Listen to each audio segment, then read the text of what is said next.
Hi guys, ഇപ്പോൾ നമ്മളിന്ന് ചെയ്യാൻ പോകുന്നത് നമുക്ക് മൈക്രോ ഓവനിൽ ഇങ്ങനെ സിമ്പിളായിട്ട് കടല വറക്കാമെന്നാണ്. അപ്പോൾ ഞാനിവിടെ കുറച്ച് കടല എടുത്തിട്ടുണ്ട്.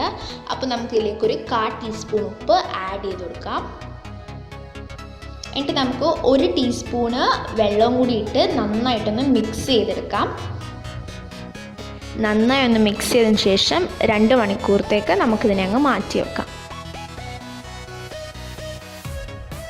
2 മണിക്കൂറിന് ശേഷം നമുക്ക് നമ്മുടെ കടല ഓവനിൽ വെക്കാം. ഒന്നെങ്കിൽ നിങ്ങൾക്ക് പ്ലേറ്റിലോ അല്ലെങ്കിൽ ഓവൻ ട്രേയോ യൂസ് ചെയ്യാം. എന്നിട്ട് നമ്മുടെ ഓവനിൽ മൈക്രോ എന്ന് പറഞ്ഞ ബട്ടണിൽ ഞെക്കി ഒരു 3 മിനിറ്റ്സ് സെറ്റ് ചെയ്യാം. ചില സമയങ്ങളിൽ നല്ല വോൾട്ടേജ് ഉണ്ടെങ്കിൽ 3 മിനിറ്റ്സിൽ നന്നായിട്ടായി വരും. അഥവാ ആയില്ലെങ്കിൽ ഒന്ന് നോക്കിയിട്ട് 2 മിനിറ്റും കൂടി അധികം വെച്ചാൽ മതി. എന്നിട്ട് നമുക്ക് സ്റ്റാർട്ട് ബട്ടൺ ഞെക്കാം.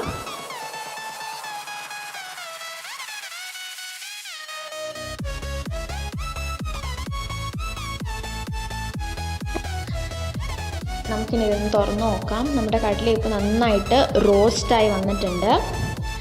ഓക്കെ, അപ്പോൾ നമുക്കിനി 1 മിനിറ്റ് ഇതിനെ പുറത്ത് വച്ചിട്ട് കഴിക്കാം. സോ ഗായ്സ്, ഈ വീഡിയോ ഇഷ്ടപ്പെട്ടാൽ തീർച്ചയായും ലൈക്ക് ചെയ്യുക, ഷെയർ ചെയ്യുക, കമൻറ്റ് ചെയ്യുക, സബ്സ്ക്രൈബ് ചെയ്യുക. See you guys in next video.